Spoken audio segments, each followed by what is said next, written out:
बिस्मिल्लाहिर्रहमानिर्रहीम। अस्सलामुअलैकुम वरहमतुल्लाहि वबरकातुहू। उम्मीद करता हूँ बच्चों आप सब खैरियत से होंगे। आज हम नेक्स्ट लेक्चर के साथ हाज़िर हुए और हम पढ़ रहे थे human digestive system, human digestion, और इसमें हमने फेजेस ऑफ न्यूट्रिशन या phases of digestion previous lecture में पढ़ी थी, और साथ में हमने एलिमेंट्री कैनाल की डेफिनेशन भी देखी थी, और उसके अलावा हमने एलिमेंट्री कैनाल के जो डिफरेंट पार्ट्स थे उनको भी देखा था। उनमें जो पहला पार्ट था वो था ओरल कैविटी, और मैंने आपको प्रीवियस लेक्चर में बताया था कि हम नेक्स्ट लेक्चर्स में ये जितने भी एलिमेंट्री कैनाल के पार्ट्स हैं, इन पार्ट्स को वन बाय वन जो है उनकी एनाटॉमी भी देखेंगे और उनकी फिजियोलॉजी भी देखेंगे। ठीक है, तो आज हम स्टार्ट करेंगे ओरल कैविटी को, और ओरल कैविटी का क्या फंक्शन है, क्या रोल है, और वो किस तरह हमें डाइजेशन में हेल्प कर रही होती है, वो सारी चीज़ें आज के लेक्चर में हम देखेंगे। तो आए बेटा स्टार्ट करते हैं। ओरल कैविटी जो है इसमें क्या क्या काम हो रहे होते हैं। इसमें फूड की सिलेक्शन होती है, इसके अलावा फूड की ग्राइंडिंग होती है, और पार्शियल डाइजेशन का काम भी इसी ओरल कैविटी के अंदर हो रहा होता है। सबसे पहले तो हम देखेंगे कि ओरल कैविटी है क्या, ओरल कैविटी की डेफिनेशन क्या होती है। Oral cavity is the space behind the mouth. Oral cavity हमारे माउथ में, ये जो हमारे लिप्स वाला एरिया होता है, माउथ की जो ओपनिंग होती है, इसके पीछे जो पूरी खाली एक खला है, खाली जो एक जगह होती है, उसको ओरल कैविटी कहा जाता है। And has many important functions in the whole process of digestion. और इस ओरल कैविटी के हमारे पूरे डाइजेशन के प्रोसेस में बहुत इंपॉर्टेंट फंक्शंस होते हैं। वो फंक्शंस हम वन बाय वन देखेंगे। तो ओरल कैविटी क्या है, ये हमारे माउथ के पीछे जो एक खाली जगह है, खाली एक स्पेस होती है, कैविटी होती है, उसको ओरल कैविटी का नाम दिया जाता है। और ओरल कैविटी का एक दूसरा नाम भी है, बक्कल कैविटी भी इसको कहा जाता है। इसके बाद हमने देखने हैं इसके functions of oral cavity. Functions इसके क्या हैं। सबसे पहला फंक्शन जो है, इसका 4 फंक्शंस हैं टोटल इसके, और उसमें जो पहला फंक्शन है वो है फूड सिलेक्शन, के फूड को किस तरह हमारी ओरल कैविटी जो है वो सिलेक्ट कर रही होती है। तो सबसे पहले जो फूड सिलेक्शन है, food selection is the first important functions of oral cavity.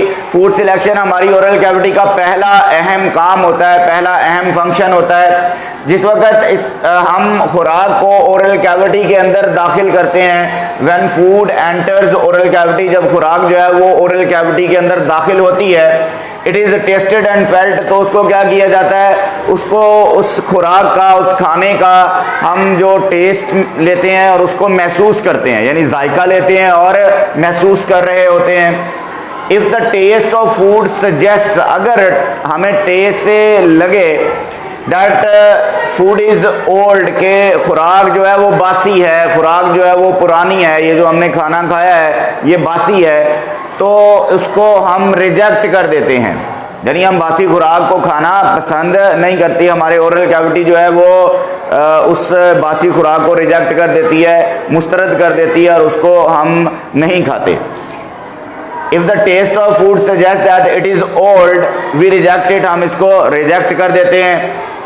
अच्छा, इसके बाद क्या है, इफ़ टीथ और टंग डिटेक्ट सम हार्ड ऑब्जेक्ट, अगर जब हम मुंह में डालते हैं खुराक को, बाइट को, हमने खुराक को मुंह में डाला, तो हमारे दांतों के साथ वो खुराक टच हुई, हमारी टंग के साथ वो खुराक टच हुई, तो इस सूरत में अगर हमारे दांतों को या हमारी टंग को खुराक के अंदर कोई हार्ड ऑब्जेक्ट, कोई कंकर वगैरह समटाइम आ जाता है खुराक के अंदर, तो वो अगर फील हुआ है सच एज डर्ट वगैरह, we also reject that bite, हम उस बाइट को भी रिजेक्ट कर देते हैं। चाहे अगर हमें टेस्ट अच्छा भी लगा, हमें फीलिंग अच्छी भी आई खुराक को मुंह में डालने के बाद, लेकिन अगर हमारे दांतों को और हमारी ज़ुबान को कोई हार्ड ऑब्जेक्ट जो है वो उसके साथ महसूस हुआ है खुराक के अंदर, तो हम ऐसे बाइट को, ऐसे निवाले को जो है वो रिजेक्ट कर देते हैं। इसके बाद The senses of smell and vision also help oral cavity in the selection of food। ये जो सेंस होती है स्मेल की और साथ साथ हमारी विजन की, यानी जब खाना हमारे सामने आता है ना तो उसकी खुशबू जो है वो हम अपनी जो नोज़ है उसके ज़रिए से स्मेल करते हैं। अगर तो हमें खुशबू अच्छी लगे, खाने की फ्रेगरेंस अच्छी लग रही हो तो हम उसको खाते हैं। और दूसरा विजन के ज़रिए हम देखते हैं कि खुराक की प्रेजेंटेशन अच्छी है या नहीं, यानी खुराक दिखने में हमें अच्छी लग रही है या नहीं। अगर खुराक हमें दिखने में अच्छी ना लग रही हो या उसकी स्मेल अच्छी ना हो, वो जितनी भी न्यूट्रिएंट फुल खुराक होगी हम उसको खाना पसंद नहीं करेंगे। तो ये था हमारा फूड सिलेक्शन का, यानी खुराक को जो है वो खुराक का इंतखाब करना, कि किस तरह हम खुराक का इंतखाब करते हैं और उसको खाना शुरू करते हैं। इसके बाद दूसरा फंक्शन जो है वो है मैस्टिकेशन। मैस्टिकेशन क्या है? The second function of oral cavity is the grinding of food by teeth. जब हम बाइट को अपने मुंह में डाल लेते हैं तो उसके बाद हम अपने दांतों के जरिए से उस खुराक को ग्राइंड करते हैं, उस खुराक को पीसते हैं, छोटे छोटे पीसेस में कन्वर्ट करते हैं। इस प्रोसेस को कहा जाता है mastication. The second function of oral cavity is the grinding of food by teeth. It is known as chewing or mastication. इस अमल को चबाना या mastication का नाम दिया जाता है। खुराक को, निवाले को जब हमने मुंह में डाला और दांतों के जरिए उसको चबाना शुरू किया, उसको पीसना शुरू किया, तो ऐसे अमल को, इस अमल को हम mastication का नाम देते हैं। अच्छा, हमें मैस्टिकेशन करनी क्यों पड़ती है? मैस्टिकेशन के क्या फ़वाइद होते हैं जिससे हमें जो है वो फ़ायदा हो रहा हो कि हम खुराक, हम वैसे भी तो खुराक को निगल सकते थे डायरेक्ट, जैसे मुंह में डाला वैसे ही हम उसको स्वेलो कर लें, लेकिन नहीं, हम उसको मैस्टिकेट करते हैं, हम उसको ग्राइंड या च्यू करते हैं। वो इसलिए कर रहे होते हैं, इसका हमें फ़ायदा क्या हो रहा होता है? मैस्टिकेशन और grinding of food is useful. Mastication करना या ग्राइंडिंग करना ये बहुत फ़ायदेमंद होता है। क्यों? इसलिए because oesophagus can pass only small pieces. हमारी जो ईसोफेगस है, हमारी जो फूड पाइप होती है, जो हमने लास्ट एलिमेंट्री कैनाल के पार्ट्स में भी पढ़ा था कि वो फूड पाइप जो है वो बहुत बारीक सी है, वो इतनी ज़्यादा कोई बहुत बड़ा पाइप नहीं है, छोटा सा पाइप है, तो उसमें से बड़ा निवाला नहीं गुजर सकता। तो इसलिए मैस्टिकेशन के ज़रिए, ग्राइंडिंग के ज़रिए या च्यूइंग के ज़रिए हम उस निवाले को छोटे छोटे पीसेज में कन्वर्ट कर देते हैं ताकि वो निवाला जो है वो इजीली, आसानी से हमारी फूड पाइप यानी ईसोफेगस में से गुजरकर हमारे अगले पार्ट यानी स्टमक में जा सके। इसके अलावा एक दूसरा बेनिफिट भी है इसका कि चौथे चैप्टर में, फोर्थ चैप्टर जो था, उसमें एक टॉपिक था सरफेस टू वॉल्यूम रेशो, और वहाँ पे हमने ये पढ़ा था कि जिस चीज़ का सरफेस एरिया जितना थोड़ा होगा, जिस चीज़ का वॉल्यूम जितना थोड़ा होगा उसका सरफेस एरिया उतना ज़्यादा होगा। तो ग्राइंडिंग और मैस्टिकेशन के ज़रिए से हम खुराक को छोटे छोटे पीसेस में कन्वर्ट करते हैं ताकि उस खुराक के ऊपर एंजाइम ईजिली अटैक करके उसको डाइजेस्ट कर सकें। अगर निवाला जो है वो बड़ा होगा, खुराक का पीस जो है वो बड़ा होगा, तो उससे क्या मसला होगा कि उसका सरफेस एरिया कम होगा और एंजाइम सही तरीके से उसके ऊपर एक्शन नहीं कर सकेगा और उस निवाले की डाइजेशन जो है वो इनकम्प्लीट रह जाएगी। Enzyme also can not act on large pieces. Enzyme जो होते हैं वो लार्ज पीसेज के ऊपर एक्ट नहीं कर सकते। Of food, the enzymes require small pieces with large surface area to attack। और एंजाइम को हमेशा क्या चाहिए होता है? छोटे पीसेस चाहिए होते हैं ताकि उनका उससे जो है ना वो लार्ज सरफेस एरिया मिल सके, ताकि उनके ऊपर वो सही तरह से एक्शन कर सके।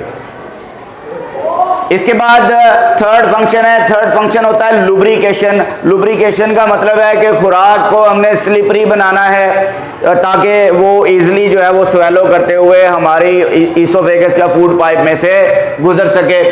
The third function of oral cavity is lubrication.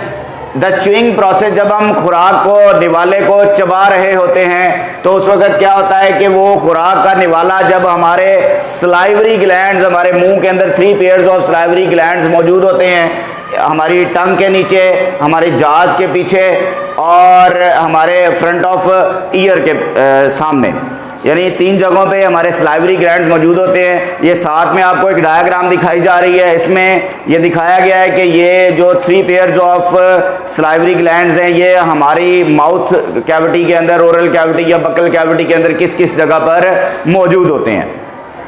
अच्छा, तो जिस वक्त हम लुब्रिकेशन, हम च्यूइंग कर रहे होते हैं, जिस वक्त हम खाने को चबा रहे होते हैं तो उस वक्त वो खाने के जो पीसीज हैं वो हमारे इन सलाइवरी ग्लैंड्स को जाके स्टिमुलेट करते हैं, इनको जाके एक्टिव करते हैं और ये सलाइवरी ग्लैंड जो है वो एक जूस खारिज करते हैं जिसको सलाइवा कहा जाता है। सलाइवरी ग्लैंड्स क्या कर रहे होते हैं, ये एक जूस रिलीज कर रहे होते हैं हमारी ओरल कैविटी के अंदर और सलाइवरी ग्लैंड के इस जूस को सलाइवा कहते हैं। अच्छा, हम इसको जूस क्यों कह रहे हैं, हम देखते हैं कि जूस जो होता है ना, ये होता है मिक्सचर ऑफ मैनी कंपोनेंट्स, ठीक है।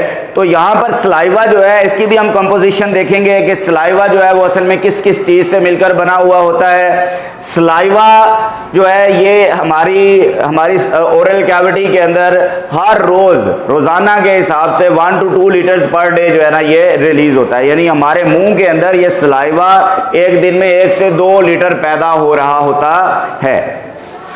और सलाइवा जो है वो किस किस चीज़ से मिलकर बना हुआ होता है, साथ में आपको एक डायग्राम भी दिखाई जा रही है और यहाँ पे भी मैंने लिखे हुए हैं कि सलाइवा जो है वो water, mucus, proteins, mineral salts और सलाइवरी अमाइलेज एक एंजाइम से मिलकर बना हुआ होता है। इसमें वाटर और म्यूकस का काम ये होता है कि इसने खुराक को लुब्रिकेट करना है। ये वाला जो अभी हम स्टेप पढ़ रहे हैं, ये जो फंक्शन हम ओरल कैविटी का पढ़ रहे हैं इसमें है भी लुब्रिकेशन, ठीक है। तो खुराक की लुब्रिकेशन यानी खुराक को स्लिपरी बनाने के लिए ये वाटर और म्यूकस जो हैं ये दोनों काम करते हैं।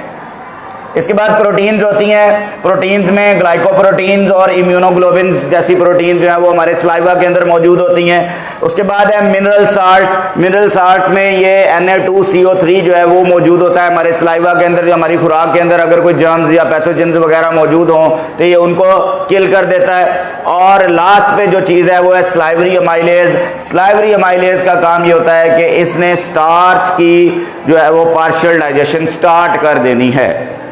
ये आपको एमसीक्यूज भी आ सकता है कि स्टार्च की डाइजेशन हमारी बॉडी में, हमारे डाइजेस्टिव सिस्टम में कहाँ पर स्टार्ट होती है, तो स्टार्च की जो डाइजेशन है वो हमारे ओरल कैविटी के अंदर ही स्टार्ट हो जाती है। सलाइवा जो है वो ऐड करता है वाटर को और म्यूकस को फूड के साथ, विच एक्ट एज लुब्रिकेंट, और ये वाटर और म्यूकस दोनों उस खुराक के लिए, उस निवाले के लिए लुब्रिकेंट के तौर पर काम करते हैं, ठीक है, और उसको स्लिपरी कर देते हैं ताकि वो क्या हो सके, to ease the passage of food through oesophagus, ताकि इसोफेगस में से खुराक जो है वो आसानी से गुजर सके। इसके बाद नेक्स्ट जो फंक्शन होता है वो है केमिकल डाइजेशन। केमिकल डाइजेशन का थोड़ा सा तो मैंने आपको ऊपर ही बता दिया है कि केमिकल डाइजेशन जो है ये एक फोर्थ फंक्शन है हमारी ओरल कैविटी का। अच्छा, आपकी बुक के अंदर लुब्रिकेशन और केमिकल डाइजेशन को एक ही पॉइंट में बता दिया गया, लेकिन मैंने इसको अलग अलग किया, और अगर आपको ये लॉन्ग क्वेश्चन आता है तो आप इसको अलग अलग ही लिखें, ये बहुत इंपॉर्टेंट है ये क्वेश्चन लॉन्ग क्वेश्चन के हिसाब से। तो केमिकल डाइजेशन जो है ये फोर्थ फंक्शन है हमारी ओरल कैविटी का, और इसमें क्या होता है कि फूड कंटेंट में जो स्टार्च यानी कार्बोहाइड्रेट होता है वो डाइजेस्ट होना स्टार्ट हो जाता है और उसकी पार्शियल डाइजेशन होती है। और उसकी पार्शियल डाइजेशन किसके जरिए हो रही होती है, जो मैंने अभी आपको कंपोजिशन ऑफ सलाइवा में बताया है कि सलाइवा के अंदर एक एंजाइम मौजूद होता है, उस एंजाइम को कहा जाता है सलाइवरी अमाइलेज। तो उस सलाइवरी अमाइलेज ने क्या करना है, उसने स्टार्च यानी कार्बोहाइड्रेट्स की सेमी डाइजेशन या पार्शियल डाइजेशन करना शुरू कर देनी है। तो डाइजेशन का प्रोसेस हमारी ओरल कैविटी के अंदर ही स्टार्ट हो जाता है। इसके बाद लास्ट पे जो है वो बोलस है। बोलस की डेफिनेशन बहुत इंपॉर्टेंट है, और इसके साथ एक और चीज़ आती होती है काइम। बोलस और काइम में डिफरेंस आता होता है, इसको अच्छे तरीके से आपने याद करना है। जिस वक्त हम खुराक को, निवाले को च्यू कर रहे होते हैं और उस निवाले की लुब्रिकेशन हो रही होती है, साथ में उसकी डाइजेशन हो रही होती है, तो हमारी ज़ुबान जो है, हमारी जो टंग है, वो उस खुराक के निवाले को कभी उठा के इधर, कभी उठा के इधर कर रही होती है, रोल अप कर रही होती है, जिससे वो खुराक का निवाला जो है वो छोटे छोटे पीसीज में कन्वर्ट हो जाता है। तो वो जो छोटे छोटे स्मॉल, स्लिपरी और स्फेरिकल गोल गोल से जो पीसीज ऑफ फूड बनते हैं, उन पीसीज ऑफ फूड को बोलस कहा जाता है। अब हमने उसको फूड नहीं कहना, बल्कि हमने उसको बोलस का नाम देना है। During the process of chewing, lubrication and semi digestion, chewing lubrication और सेमी डाइजेशन के प्रोसेस के दौरान the pieces of food are rolled up by the tongue, हमारी जुबान जो है वो खुराक के उन पीसेज को रोल अप कर रही होती है, जिससे वो क्या बन जाते हैं, वो स्मॉल स्लिपरी और स्फेरिकल मैस बन जाते हैं, जिनको बोलस कहा जाता है। फिर हम अपनी जुबान के जरिए से उस बोलस को फेरिक्स में से गुजार कर इसोफेगस के अंदर भेज देते हैं, यानी हमारी फूड पाइप के अंदर भेज देते हैं।